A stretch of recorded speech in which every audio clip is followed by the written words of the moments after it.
Hey, good evening, Midwest Survivor. Time for dinner chat. So first off, I want to say thank you to everybody that is clicking the thumbs up, hitting subscribe on the YouTube channel, checking out the Facebook shorts, checking out the TikTok shorts, checking out the X post and the Pinterest post and Lemonade. Be sure, if you're liking the channel, if you're liking the content, to hit subscribe, hit that bell, hit the thumbs up. So new topic for tonight on Dinner Chat. I wanted to talk into the thought process. I want to talk about the thought process of a narcissistic person. And this kind of delves into some topics of psychology and kind of breaks down kind of what a narcissist can be thinking, kind of what their psyche is, and how they kind of view themselves and the people that they hurt. So, the thought process of a narcissistic person is often driven by the fragile self-esteem masked by feelings of superiority, grandiosity. They process reality through a self-protected filter where others exist primarily to validate them, supply them with energy, and they also try to break down and recognize any threat to this image that triggers defensive and manipulative mindsets and cognitive loops. So understanding why people do what they do will help a person identify what a narcissist is, kind of what they do, kind of what they think, and kind of how they respond and react to certain situations. So the first important thing of a narcissist is a thing called transactional relationships. Transactional relationships. And just as the first word is transactional, that means that there is a give and a take. Usually the narcissist is taking while their supply in the relationship is giving. They view people not as individuals, but with independent feelings, with critical thinking skills, but as a source of supply, as instruments, as person that is willing to give them admiration, status, financial rewards, emotional rewards, attention. And if this suddenly stops, if the victim of the narcissist suddenly stops this while serving the narcissist, their value will drop dramatically, and they will possibly even drop the other person in the transactional relationship completely. I can honestly say, truthfully and sincerely, that since I have contacted a lot of people, parents, family members and such, that nobody has contacted me, nobody has called me, nothing, ever since I've completely contacted everybody. And because I have withdrawn myself, that source of supply to those people has been dropped dramatically. Nobody wants to call me or contact me. So that has let me know that I was just a source of supply and energy for these people that were narcissistic towards me. Whenever you quit giving and feeding and supplying a narcissist, whatever it may be, attention, energy, status, whatever the case may be, whatever that thing is that fuels that narcissist that is taking from you, when you cut that supply off, they will immediately either A, reduce their contact of you, or B, they will cut you off completely. Now, in my case, they have cut me off completely. So, and I am perfectly fine with that. I come to the realization today that people that are narcissistic, that once you cut them off, you finally realize and understand how they valued you and how they looked at you. That you weren't something that they cared about, that you were something they bought or something they viewed as a source of supply. And when you cut off that side of the transactional relationship, you learn very quickly who valued you and who didn't. Number two, deep-seated shame. Despite projecting a era of superiority and an era of they being better than everybody else, the underlying thought process is often played by intense, hidden self-loathing They don't like themselves. They don't care about themselves. But they cannot tolerate internalizing failure. They can't stand to lose. A good narcissist, a very, very good, and I use that term sarcastically, a good narcissist can never lose. They can't lose arguments. They can't lose position. They can't lose in their image. They can't lose in financial giving. You know, a good narcissist can never, ever lose. So they have to always come out on top. They always have to be better than everybody else. They have to have more than everybody else. They cannot lose. They cannot tolerate failure in any way, shape, or form within themselves or from the people that they are taking from, which leads to projecting blame when others try to protect their ego. When other people try to protect themselves, they project blame and fault and shame. Number 3 is the zero-sum reality. They fundamentally believe, to their core being, life is a competition. They think if somebody else is doing better than them and getting the raise that they wanted and getting the house that they wanted and winning or succeeding, that somehow it makes them feel less. You know, and this can manifest very maliciously, very cruelly.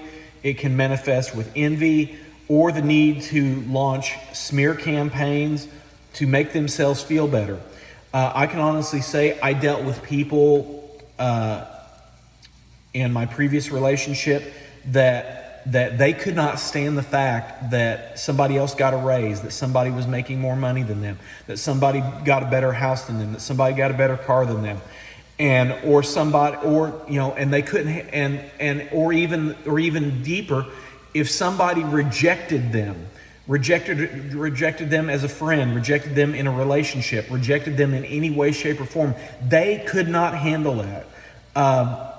My previous relationship, this person that I was involved with, they were rejected by somebody that they thought was a friend. And 20 years later, they still drug up the fact that they were rejected by this person, that this person did not want to be their friend.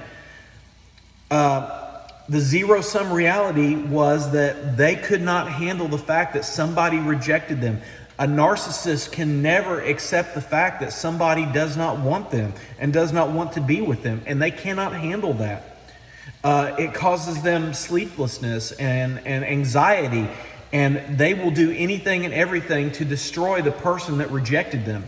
I'm honestly going through that right now where the person I was in a previous relationship with and their family and the people they went to church with and just everybody, including some of my own family, are rejecting, are cyber stalking and committing and executing smear campaigns to make me look bad. Well, you know what? I did what I did, and I acknowledge that full-heartedly. But here's the thing. Until a person has walked in my shoes and lived in my skin, they have no place to judge you. And until somebody walks in your skin and lives in your shoes, they don't have the right to judge you either. So the reality is this. The narcissist will always employ flying monkeys to execute the smear campaigns that they want to do. And whether you realize it or not, you know, if you're cyber stalking on someone else's behalf and reporting back to them, you're doing the work of the narcissist. You know, if a person wants to check out a YouTube video, a Facebook video, a TikTok video, that's fine. But if you're doing it just to report back, then you are doing the job of the narcissist. You're being a flying monkey, and you are doing what they want you to do at their bidding. And you need to have free thought, critical thinking skills, and say, no, if you want to know something, you look it up yourself. The other one is, number 4, is impaired empathy. They do not naturally process emotional experiences of others. To them, a partner or a friend's distress is seen as an inconvenience to them or even a sign of weakness. I can honestly say that a family member of somebody I was connected with, they always made it about them. I'm so glad you came to see me.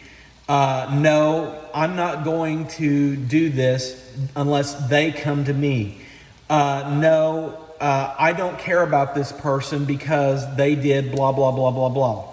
You know, everything is always about them, their feelings, their wants, their desires, how they were hurt. Everything is always about them. Whenever they have no empathy for the other person, not realizing, hey, maybe that person is hurting. Maybe it's a misunderstanding on that person's part. Whenever they play the victim, whenever they are the ones playing the victim, you know, the narcissist is very good at being the victim. And having grown up with a narcissist, having lived with a narcissist, I can tell you firsthand that playing the victim is one of the biggest things that a narcissist will do. They will make it all about them. They will make it all about their feelings. They will make it about how they lost, how they were hurt, how they were broken, how this happened to them, and so on and so forth, and just continually dredge it up for decades and decades and decades and never overcome the cycle. Which leads me into my next one, perceived victimhood. When challenged, they genuinely believe that they are the victim. Their mind rewrites the narrative to justify their behavior, concluding that you made me do this to you. And I'm going to be honest with you and give you a little snippet of this. Several years ago, my grandfather passed away. And after the funeral, we were sitting around the dinner table, having conversations, telling stories, just being a family and helping each other through this whole process. And a member of my family, I'll justify it as that, got mad because everybody was having conversations, but this person was not including themselves in the conversation and got butthurt. And I'm going to use that term, I'm going to use that non-medical term, got butthurt because they were excluded from the conversation because the conversation was not about them. It was about the family and the situation at the time, and they could not handle that. So they immediately stormed out, jerked their husband away from the family, who this husband had just lost his dad. The brother was in mourning. His mother was in mourning. The nieces were in mourning. Everybody was in mourning. And he chose to allow his wife to embarrass the family and embarrass him and pull him away from the family whenever they were hurting, because the conversations were not including her, and she was getting shut out of the conversation because it was not about her. It was not about her feelings. And she chose to pull him away. And the excuse she made later was that nobody was paying attention to the grandchildren, which was diversion, which was gaslighting, which was a complete lie and fabrication on her part to limit the fact that she was the one at fault. She was the one that was angry because nobody was including her. Well, whenever you're in a conversation with a bunch of people, if you want to have a conversation with people, you interject yourself into the conversation and you don't make it about yourself. You know, you try to be sensitive and empathetic. You know, perceived victimhood. This person made it all about herself and how she was butthurt, when in fact she was the one at fault because she had impaired empathy because nobody was talking about her. And this leads into my last topic, the rules for thee mentality. They hold an intense sense of entitlement while they expect loyalty and forgiveness and special treatment at all times, but yet they rarely feel bound by those same standards when interacting with others. I can honestly say I experienced this firsthand. The atmosphere that I grew up in, I was given these impossible list of rules that I had to follow, but yet my parents didn't follow the rules. Other members of the family didn't follow the rules. The people I went to church with didn't follow the rules. But I was expected to hold this high standard. And whenever I would ask people, why in the world am I expected to follow this high standard? And they always said the same thing. Well, you are expected to hold this high standard because you're better than everybody else. You're smarter than everybody else. And we expect that out of you. Well, no, that was their perceptions and their expectations of me. When in fact, they were putting these rules on me so much and putting so much weight on me because they had flaws. They had defects of character. They had problems, and yet they did not want me to see them for what they really were. And they would much rather put me down and put all this weight on me to break me because they were defective, they had the problems, and they wanted to establish all these rules for me, but did not follow the rules themselves. I was expected to give loyally and never say no and forgive and give special treatment. But whenever it was my turn to get loyalty from them and get forgiveness from them and get any kind of special treatment, whenever I asked for loyalty, all I got was, well, I'm sorry, but we've got to go take care of this situation over here, or we don't have time. Or whenever I had been hurt by these people, it was, well, God told us we couldn't do that. Or, well, you're making more of this than what it is. Your feelings, you're blowing this out of proportion, and just excuse after excuse after excuse, rather than acknowledge their responsibility or acknowledge the fact that, hey, what was done was not right. It was, well, it's this or it's that, and just on and on and on and on and on. So let me just conclude tonight's dinner chat by saying, if you're dealing with a narcissistic person and you're trying to get through these situations, firmly set boundaries, draw lines, and whenever they come to that line or try to cross over it, say, no, this is the line right here. You're not going any further. You're not crossing the line. You're not stepping over the line. You're not going to do this to me anymore. And safely exit a relationship. And if you can't safely exit the relationship, hit that eject button and just get out of it. Even if you have to get out of it without any money or without your possessions or without your clothes. Mental health, emotional health, you cannot put a price on that.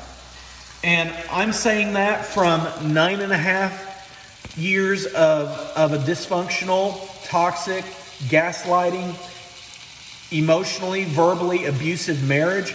I'm saying that from 30 plus years of a dysfunctional, narcissistic, toxic, gaslighting childhood.